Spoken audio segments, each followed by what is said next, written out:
وتكون وتا المغاربه خصهم يطابوناو غير مع بعضياتهم، وخاصهم يبارطاجيو لبعضياتهم. مثلا بحال هاد الفيضانات اللي جات في غليسان، لو كان المغاربه لعبوا عليها بلي باج الكبار وتبارطاجات ودارت بزاف، كتقضي عليهم. واحد فرح من عندنا، فرح نهار كاس العالم، نهار السنغال ربحت، فرح واحد مسكين وخارج الشارع. حتى لكم انا ديك التصويره شفتوها في التيك توك ديال التصويره ديال ساديو ماني وكل شيء. ولكن من جا الفيضان كون سالش كي الدار ديالو غرقت، الدار ديالو غرقت وغليزان وترونت والغرق والماء مسكين. باش تعرف غير ليله موراها جالو الغرق والماء، ولحد الساعه ما داها فيه حتى واحد. شتو كيفاش دايرين؟ ها الفرحه ديال الفرحه على المغرب والفرحه مع السنغال، وغدو عليه جاك الماء ودخل لك الماء للدار وبقيت تبكي علينا. عطيوني دار، عطيوني سكن، انت ما عندكش حتى فين تسكن. ها الاعلام علاش قلت لكم المغاربه لو كان ندير واحد التحدي. مثلا جا هذا الفيضان، لو كان كاع في المغرب داروا في لي باج الكبار وكذا وتعاونوا، والمغاربه خاصهم يتابوناو مع لي باج الكبار ديال المغرب. خصكم ديروا لي زابوني مع لي باج الكبار ديال المغرب، باش من دير بروباغندا ولا تكون ترد عليهم، تقدر تفضحهم تحطهم كاملين. هذه هي الخطه اللي خصنا نديروها. المهم ما عليناش، غادي من بعد نهضروا على بزاف الامور، وبزاف خص يتريقلوا باش تخليهم ما تابوناش معاهم وتخليهم. ها انت تشوف الفضيحه كي داير سيد فرحان مع السنغال، غرق الدار ديالو، بقى يطلب السلام لعنب ولا لا غرق الدار ديالو. اقسم لك بالله الا ما حتى لهن سيد ما عندوش دابا باتوا في الزناقي باش تعرف المرض كيفاش داير. والاعلام ما داهاش فيهم، الاعلام ديال الزيك والله ما دور عليهم ولا سوق لهم ولا حط كاع لي بانه كاينه امطار ولا ما كايناش. تاكلوا الشتاء ولحد الساعه راهم كاليهم مساكين كوليهم الشتاء مالي.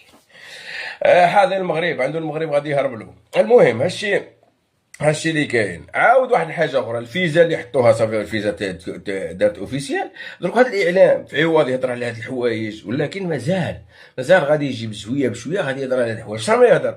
راه يهضر على ولد اخو مبابي ولا ما شكون هو، واحد خو مبابي وولد زيدان مسكين، واحد المدافع ربي ما كان والو لا هو لا خوه كيف. هاد الاتحاديه جايه تلعب غير على جايبين ولد خو مبابي، وهذا خو مبابي راه توا يمكن كاميروني، مازال ما عرفناش يقدروا يعطوا له في كاميرون ولا يعيطوا له كاميروني.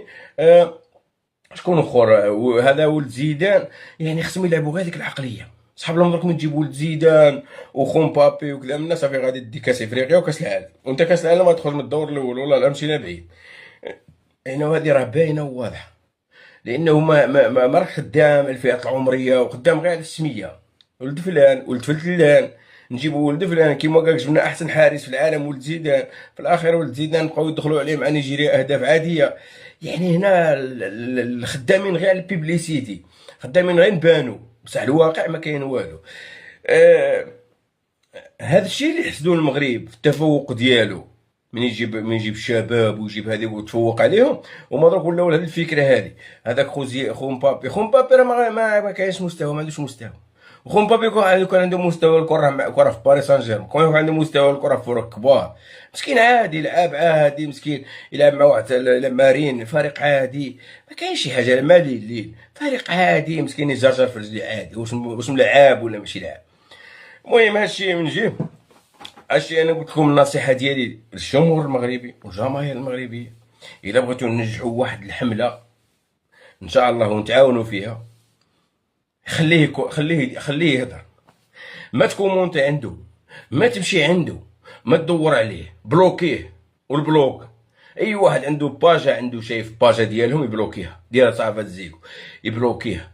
لانه من تكومونتي له ودير راك تعاون تطلعوا. بصح الا ما كومونتيتلوش وما ديتهاش فيه وخليته ياكل التبن، اليوم غادي يتفرجوا فيه 500 200 ابري موراها ما غاديش يقدر يحط الحوايج هذو، وما غاديش يقدر يخدم، لانه صافي طحت له انت طيحت له التفاعل.